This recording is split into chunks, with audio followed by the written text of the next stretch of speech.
It's time for an apple fritter. Here's your host, Jimmy Apple. Welcome to another episode of An Apple a Day's The Fritter. I'm your host, Jimmy Apple. How you feeling today, my friends? You feeling good? You feeling strong? You feeling better than you did yesterday?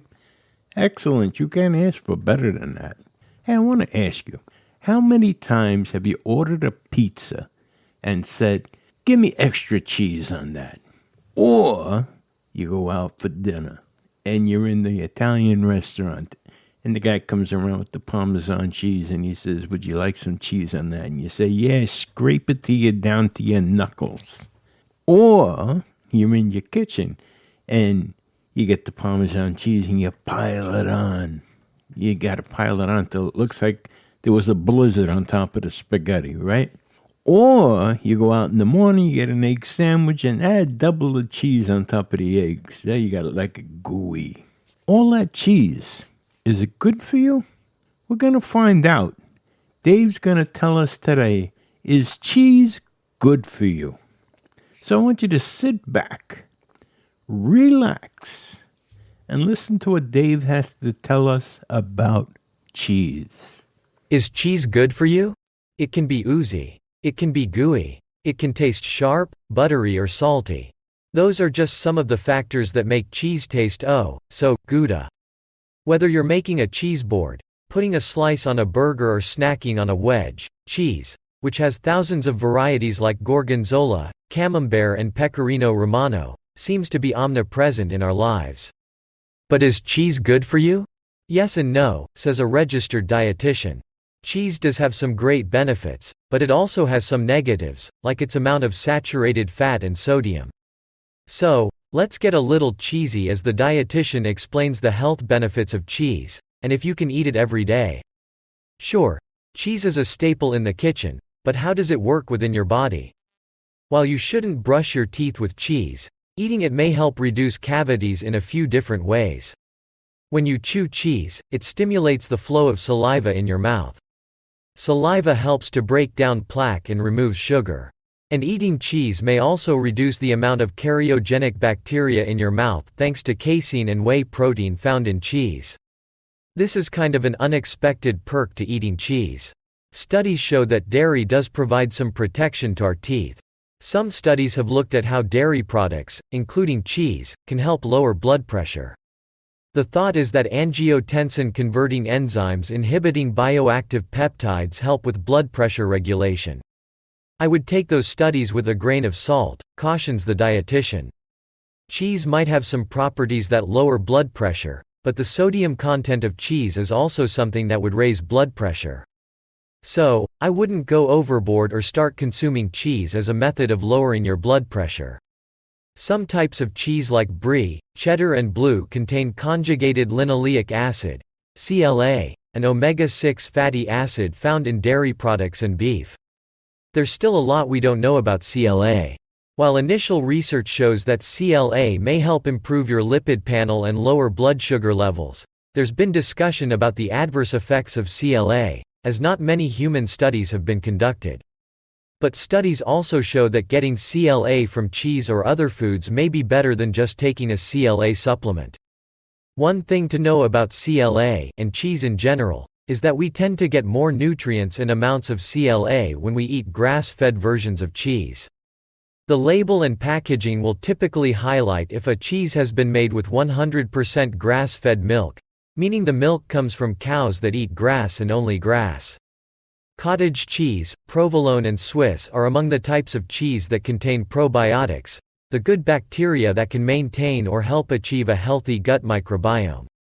There are certain cheeses that can help your gut health.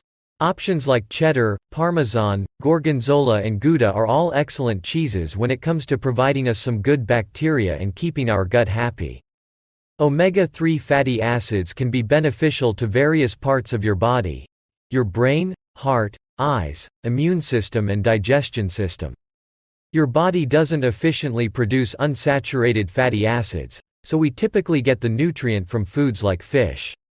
The U.S. Department of Agriculture, USDA, recommends that adults get 8 or more ounces of oily fish each week, which is about 250 milligrams of omega-3s. There's actually a good amount of cheeses that have omega-3 fatty acids. The thing to note here is that the grass-fed dairy tends to be a little bit better for us. And we want to try to get more omega-3s in our diet because the standard American diet has us getting too little. So, is cheese healthy? It contains calcium, fat and protein, and it also contains amounts of vitamins A, B, 12, zinc and a riboflavin. Cheese contains selenium, too, an antioxidant that aids our immune systems. For a lot of people, cheese is the main source of calcium in their diet. It can be a great way for people to meet those calcium needs. It also provides protein, which is something people might not think about at the time. But we need protein to keep our muscles strong and healthy. And remember, the best way to get calcium is from your diet, not from a supplement. If you feel you need it from a supplement, you always want to talk to your doctor before adding any supplements. Now, for the downside. Cheese is high in calories, saturated fat and salt, and low in fiber. Someone with severe heart issues who is really trying to watch their blood pressure should probably greatly limit or omit cheese just to be on the safe side because of the amount of saturated fat and sodium. So, let's get to the question we're all wondering. Can you eat cheese every day?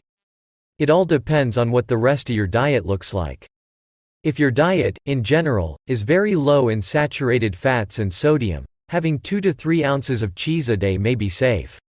If you're trying to eat healthy or have any heart concerns, I would try to stick to 1 ounce of high-quality cheese a day, or maybe even less than that a few times a week. If you're pregnant, doctors advise against eating soft cheese, as there can be a small chance that those varieties are unpasteurized and may contain listeria. And if you're lactose intolerant, some cheeses like Munster and Parmesan have lower amounts of lactose. But it really is best to try and limit how much cheese you're having if you are lactose intolerant, says the dietitian. Having too much can harm your gut. So, when you weigh the downside, is cheese worth all the hype? Cheese has clear-cut benefits. While you should be cautious with the amount of cheese you eat because of some of the negatives, enjoying some cheese in moderation is definitely appropriate. As they say, moderation is the key to everything, except Jimmy Apple. You need double doses of Jimmy Apple daily. So I'm gonna pass this back over to Jimmy. A double dose of Jimmy Apple. Okay, David, what do you want? I'm sure we'll find out. But thank you, David. Thank you. Thank you very much. And thank you for the listeners for being here today. I really appreciate it. I want to remind you, an apple fritter comes out daily. We're here every day for you. And I want to remind you of this. Things can always be worse. No matter what, my friends, things can always be worse. That's right. Right now, there's somebody somewhere wishing that they were in your position. So things can always be worse. Hey, do yourself a favor today. Be the reason somebody smiles. Give them a wave, give them a pat on the back. Say something nice to somebody. Give them a hearty handshake, a fist bump. Be the reason somebody smiles. It'll make them feel good, but it's going to make you feel good. It's going to make you feel so good that you're going to want to do it again and again and again. It becomes an addiction, and it's one of those good addictions to have. Give it a shot. You've been listening to an apple fritter. I want to remind you, we have a new chat room out there. It's called An Apple a Day Chat. This chat room is all about an Apple a Day podcast. Over there, you're going to find new releases of podcast episodes, comments and questions about what goes on the podcast. Maybe you have a comment about something that's said on the podcast, or you have a question about a future podcast.